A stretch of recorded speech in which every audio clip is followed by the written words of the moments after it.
주의 사자가 빌립에게 말하여 이르되 일어나서 남쪽으로 향하여 예루살렘에서 가사로 내려가는 길까지 가라 하니 그 길은 광야라. 일어나 가서 보니 에디오피아 사람 곧 에디오피아 여왕 간다게의 모든 국고를 맡은 관리인 네시가 예배하러 예루살렘에 왔다가 돌아가는데 수레를 타고 선지자 이사야의 글을 읽더라. 성령이 빌립더러 이르시되 이 수레로 가까이 나아가라 하시거늘 빌립이 달려가서 선지자 이사야의 글 읽는 것을 듣고 말하되 읽는 것을 깨닫느냐. 대답하되 지도해 주는 사람이 없으니 어찌 깨달을 수 있느냐 하고 빌립을 청하여 수레에 올라 같이 앉으라 하니라. 읽는 성경 구절은 이것이니 일러스되 그가 도살자에게로 가는 양과 같이 끌려갔고 털 깎는 자 앞에 있는 어린 양이 조용함과 같이 그의 입을 열지 아니하였도다. 그가 굴욕을 당했을 때 공정한 재판도 받지 못하였으니 누가 그의 세대를 말하리요. 그의 생명이 땅에서 빼앗김이로다 하였거늘 그 네시가 빌립에게 말하되 청컨대 내가 묻노니 선지자가 이 말한 것이 누구를 가리킴이냐 자기를 가리킴이냐 타인을 가리킴이냐. 빌립이 입을 열어 이 글에서 시작하여 예수를 가르쳐 복음을 전하니 길 가다가 물 있는 곳에 이르러 그 네시가 말하되 보라 물이 있으니 내가 세례를 받음에 무슨 꺼리낌이 있느냐. 이에 명하여 수레를 멈추고 빌립과 네시가 둘 다 물에 내려가 빌립이 세례를 베풀고 둘이 물에서 올라올새 주의 영이 빌립을 이끌어 간지라. 네시는 기쁘게 길을 가므로 그를 다시 보지 못하니라. 빌립은 아소도에 나타나 여러 성을 지나다니며 복음을 전하고 가이사랴에 이르니라. 아멘. 오늘 말씀은 빌립이 주의 사자에 이끌려 에디오피아 여왕 간다게의 국고를 맡은 네시를 만나는 내용입니다. 오늘 우리는 이 말씀에 나오는 네시와 빌립에 대해 함께 살펴보려고 합니다. 먼저 네시는 에디오피아 여왕 간다게의 국고를 맡은 사람이라고 소개됩니다. 에디오피아는 지금의 수단을 가리킵니다. 당시 에디오피아 왕은 태양의 아들로 불리며 자신을 신격화했습니다. 그래서 세상 쌓인 정치에는 관여하지 않았습니다. 대신 어머니인 여왕 간다게가 정치에 관여했습니다. 네시가 간다게의 국고를 맡았다는 것은 오늘로 하면 기획재정부 장관이라는 높은 지위에 있는 사람이었다고 말할 수 있습니다.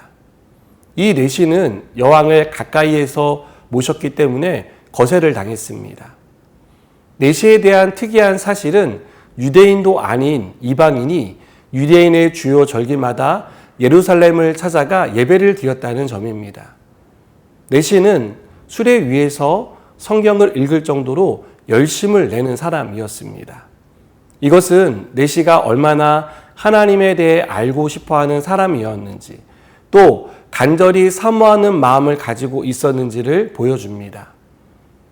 레위기 21장 16절에서 23절을 보면 육체에 흠이 있는 사람은 제사장의 직무를 수행할 수 없다고 말합니다.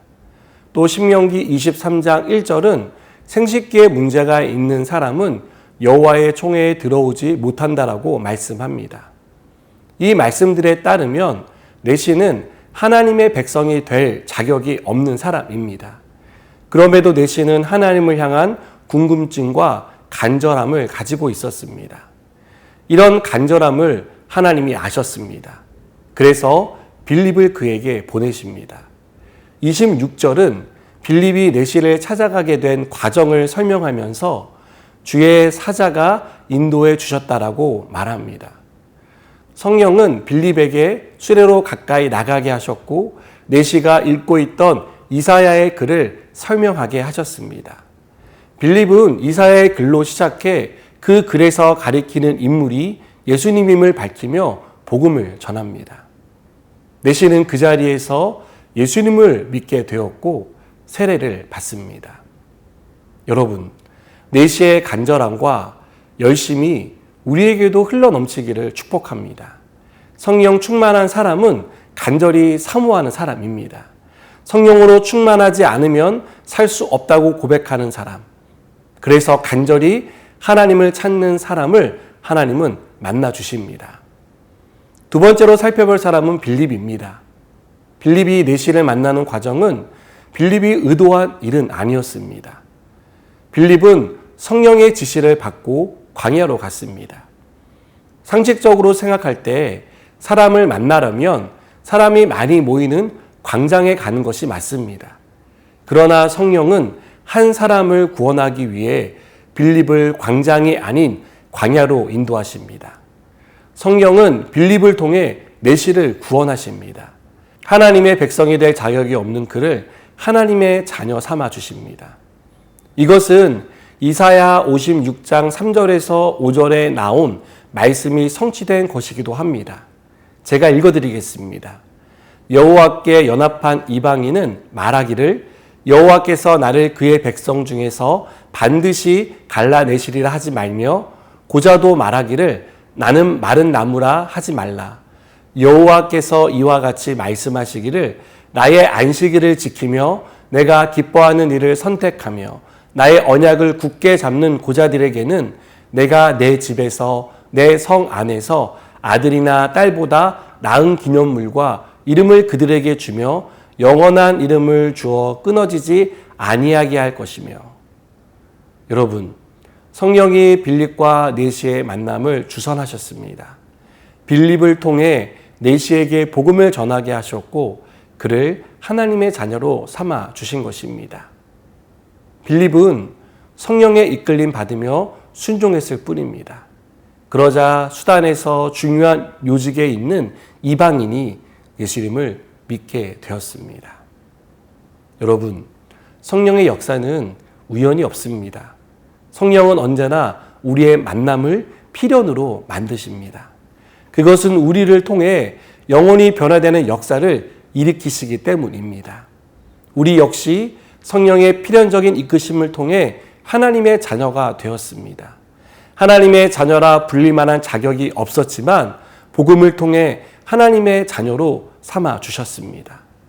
여러분이 믿는 집안에서 태어났든 늦은 나이에 믿게 됐든 그 모든 믿음의 과정 가운데 성령의 간섭하심이 있었다는 사실을 믿으시기 바랍니다. 우리가 생각할 때 우연한 만남, 우연한 상황으로 처음 교회에 발을 들여놓은 것이겠지만 사실은 성령이 우리를 그렇게 인도하신 것입니다. 그것은 자격 없는 우리를 하나님의 위대한 구원 계획 속에 포함시키기 위한 하나님의 사랑입니다.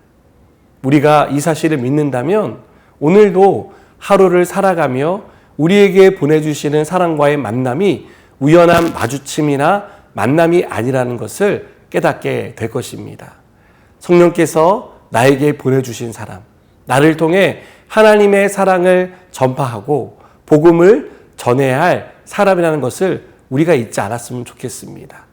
그래서 힘을 다해 하나님의 사랑을 보여주고 또 기회를 얻는 대로 복음을 전하는 저와 여러분 되길 바랍니다. 기도하시겠습니다. 하나님, 태초부터 우리를 하나님의 자녀 삼아주셔서 감사합니다. 이와 같이 오늘도 우리에게 보내주시는 그 사람들이 하나님의 자녀로 삼아주시기 위하여 우리에게 보내주신 줄 믿습니다. 우리가 책임을 다하고 마음을 다하여 복음을 전하는 일에 힘쓰게 해 주시옵소서. 예수님의 이름으로 기도드립니다. 아멘.